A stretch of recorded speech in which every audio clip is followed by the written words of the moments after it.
බුද්ධ ඉතිහාසයේ ගවේෂණය කිරීමේදී අපිට වැදගත් වෙන්නේ මුල් ඩොකියුමන්ට් එහෙම නැත්නම් මුල් පිටපත් එහෙම නැත්නම් අපි ගත්තයින් පස්සේ මේකේ මූලාශ්‍ර වලදී විද්‍යාත්මක ගවේෂණ කරන මූලාශ්‍ර වල තමයි නිවැරදිව තොරතුරු හොයාගැනීමේ හැකියාව තියෙන්නේ.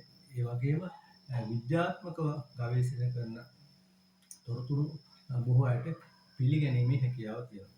මා අතේ තියෙනවා විශේෂයෙන් ගවේෂණ කරපු කෘතිය ඊට අදාළ ඩොකියුමන්ට් එකක් තිබුණා. ඒ වගේම මේකේ බොහෝ ලිපි ඇතුල් කරලා තියෙනවා. ඒ වගේම අදාළ ප්ලෑන් ඒවා නැත්නම් ලියකියවි සහ සිතියම් ගත කරපු පොතක්. මේකේ තියෙන තොරතුරුත් එක්ක මහා වංශය, තූප වංශය, රාජාවලිය, පූජාවලිය සහ බුදුන් වහන්සේ දේශනා කරපු සූත්‍ර ඇසුරෙන් ඒවායි තොරතුරු එකතු කරගෙන පස්සේ බුද්ධ ඉතිහාසයේ නිවැරදිව ලංකා විද්‍යාව ඇතුළු නැත්නම් ලංකාව තුළ මේ ස්ථානගත වෙච්ච ආකාරය, සිතියම් ගත වෙච්ච ආකාරය සොයාගෙන කියලා තියෙනවා. ලංකාවේ පැරණිම සිතියම ගත්තයින් පස්සේ තැප්ප්‍රභු වෙන්නේ. ඒ සිතියම මෙතන අපිට පේනවා. මේ සිතියමේ එදා නංගම් කියන මේ එදා නංගම් අද ත්‍රිපිටකයේ සූත්‍ර වලට ගලපන්න පුළුවන්. මේ ආකාරයට ලොකු විස්තරයක් මේ පොතේ තියෙන මම ටිකක් ඔබට ධර්මත් කරන්න. මොකද මේ ඉතිහාසය සොයන කට්ටියට විශේෂයෙන් වැදගත් වෙන්නේ මේක විද්‍යාත්මක පැත්ත. මේ පැරණි සිතියම් තමයි තියෙන්නේ. මේකත් මේ පැරණි සිතියම් තියෙන්නේ. මේක ගත්තන් පස්සේ මේ පැරණි සිතියම් එදා සිතියම්. ඒ වගේම ගත්තයින් පස්සේ මේකේ තියෙන මේ තොරතුරු එදා ලංකාවේ පැරණි සිතියමක් තමයි මේක. ඊට පස්සේ පසු කාලයක් දැක්කෝබෙන් සිතියමට පස්සේ ආපු සිතියම. මේ සිතියමේ තියෙන පැරණි නංගම්. මේ පැරණි නංගම් ඉතිහාසයේ ත්‍රිපිටකයේ තියෙන පැරණි නංගම් වලට සූත්‍ර දේශනාවල තියෙන නංගම් වලට ගලපන්න පුළුවන් කියලා අපිට හැකියාව තියෙනවා. මේ තියෙන පැරණි සිතියම්. මේ සිතියම් ගැන ගවේෂණය කිරීමේදී නිවැරදිව ඉතිහාස කතා අපිට සොයාගෙන කියනවා. මෙතන තියෙනවා මේ එංගලන්තයේ මහා වංශයේ ගත්ත පිටපත් කීපයක් තමයි තියෙන්නේ. මේකේ සිංහල තේරුමත් සිංහල අර්ථයක් තියෙනවා. ඉතින් මේවෙන් තමයි නිවැරදිව බුද්ධ ඉතිහාසය ගවේෂණය කිරීමේ කියලා තියෙන විද්‍යාත්මක ගවේෂණය කිරීමකින් තමයි ඕවාය මේක පිළිගන්න. නැත්නම් මොකද විවිධ පොතපතෙන් කවුරු ඉදිරිපත් කරා කමනික පිළිගන්නේ. ඒ වගේම මේකේ තියෙනවා මේ ඉන්දියාවේ බුද්ධ ඉතිහාසය සම්බන්ධ. ඉන්දියාවේ පැත්තෙන් පස්සේ දැන් මෙතන ඒකේ ඩොකියුමන්ට් සඳහන් කරලා තියෙනවා. මෙතන ඉඳලාම තියෙනවා මේක තියෙනවා සාවස්තිය කොහෙන්ද පිළිලා තියෙන්නේ. ලුම්බිනිය කොහෙද පිළිලා තියෙන්නේ. මේ සිතියම් වෙන වෙනම සඳහන් කරලා තියෙනවා. ඒ වගේම බුද්ධ ගයාව ආජීව පිළිපු ආකාරය දිසා සහ පැති සාමද්‍ය ඉන්දියා පිළිපු ආකාරය වර්ණාසිය මොන ආකාරයට පිළිලා තියෙන්නේ. ඒ වගේම නාලන්දා පිළිලා තියෙන ඩොකියුමන්ට් එකක් තියෙනවා. මේ වගේ කපිලවස්තු පුරේ ලුම්බිනි පිළිපු ආකාරය මේ මධ්‍ය ඉන්දියාවේ තියෙනවා. මේවත් එක සංසන්දනය කරලා බලුවාන් පස්සේ සම්පූර්ණ මේකේ ව්‍යාජ පැත්තක් සඳහන් කරලා තියෙනවා.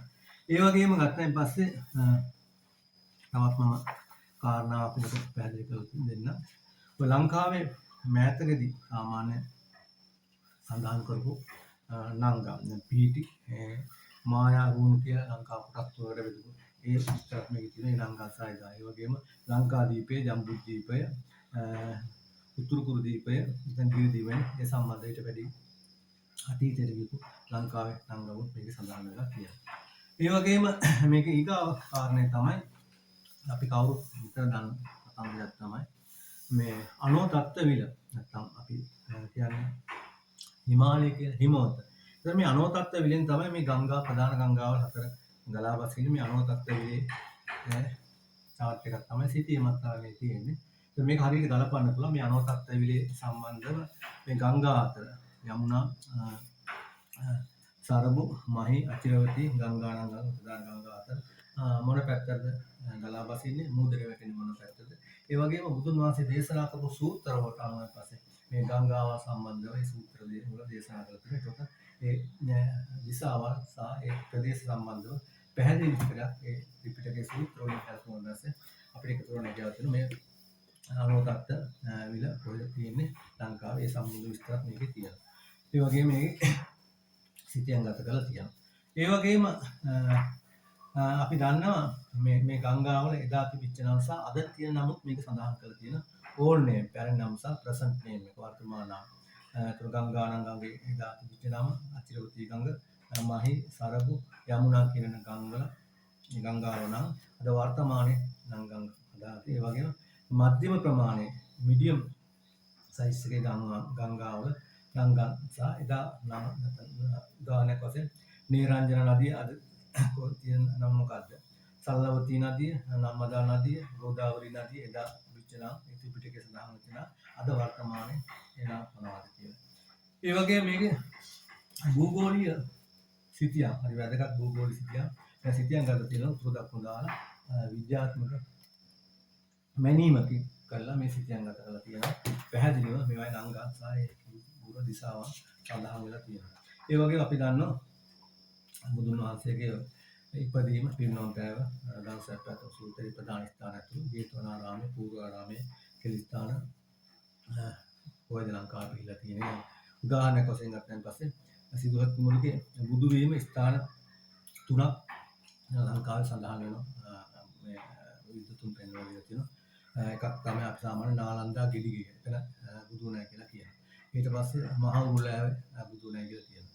අනිත් අපි කවුරුත් දන්න මේ හිඳවදුන්නේ සිදුවත් කුණ බුදු නැහැ කියලා කියනවා. ඒ වගේ අනිත් පොඩි පොඩි වෙනස්කම් තියෙනවා. ජේතවනාරාම තුනක් හතරක් විතර ලංකාවේ තියෙන කෙනෙක් එකතන පේනවා.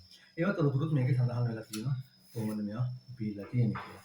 ඒ වගේම ගත්තයින් පස්සේ මේවා ගංගාවල් බහින දිශාවන් සහ ඒට අදාළව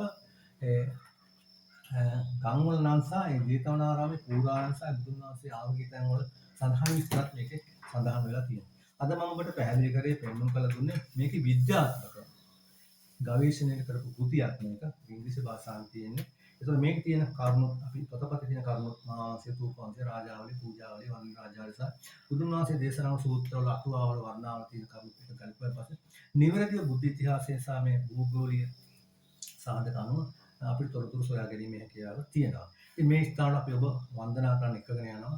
2025 ජනවාරි මාසයේ ඉඳලා නඩ සාමාන්‍යයෙන් 15ක් විතර කරන ජීවන ලංකාව පුරාම දැනට අපි මේක කරගෙන යනවා. ඔබට මේ ස්ථානවලට ගිහිල්ලා මේ වන්දනා කරන්න පුළුවන්කම තියෙනවා. මේ බලන්න හැකියාව තියෙනවා, දැක ගන්න හැකියාව තියෙනවා. ඉගෙන ගන්න කෙනෙකුට ගවේෂණය කරනකොට විශේෂයෙන් මේ පොතක් වැදගත් වෙනවා. ස්ථාන ගිහිල්ලා බැලුවෙන් පස්සේ අත් දෙකෙන් දැක්කන් පස්සේ නිවැරදිව අවබෝධය ලබා ගන්න හැකියාව තියෙනවා. මොකද මනුස්සාත්මයක් ලබාගත්ත නැහැ. ලබාගත් මනුස්සාත්මයක මේ ස්ථාන ටිකට අඩුවාර වන්දනා කරන්න හැකියාව තියෙන බුදුන් වහන්සේ මහා පරිනිර්වාණ සූත්‍රයේ මේ කතාව තමයි කියලා මේ ස්ථාන හතර වන්දනා කර ගන්න කියලා. ඉතින් මේ ස්ථාන හතර වගේම සෑම ස්ථානයක එක්කෙනා කියන ස්ථානයක් අපි තියෙන පෙන්වලා දීලා තියෙනවා. එතකොට නිවැරදි ස්ථානය කුමක්ද කියලා අපි දැන් දැනගත්තට ඔබට මේක තමයි ප්‍රශ්නයක් තියෙනවා තියෙන විචිකිච්ඡාවක් තියෙන සැකයක් තියෙන.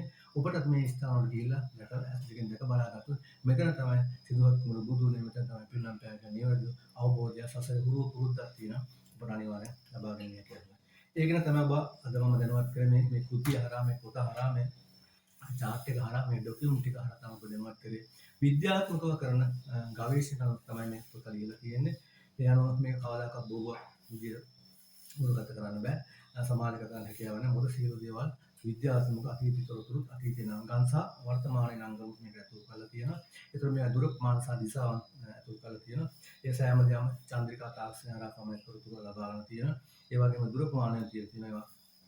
ඒ වගේ මේ සෑම තොරතුරම විද්‍යාත්මක ගවේෂණික තොරතුරු නිසා ඔබට මේක අනිවාර්යෙන් පිළි අරගෙන කරුණු ඉදිරිපත් කිරීමේ හැකියාව තියෙනවා. ඒක තමයි ඔබ දැනුවත් කරේ.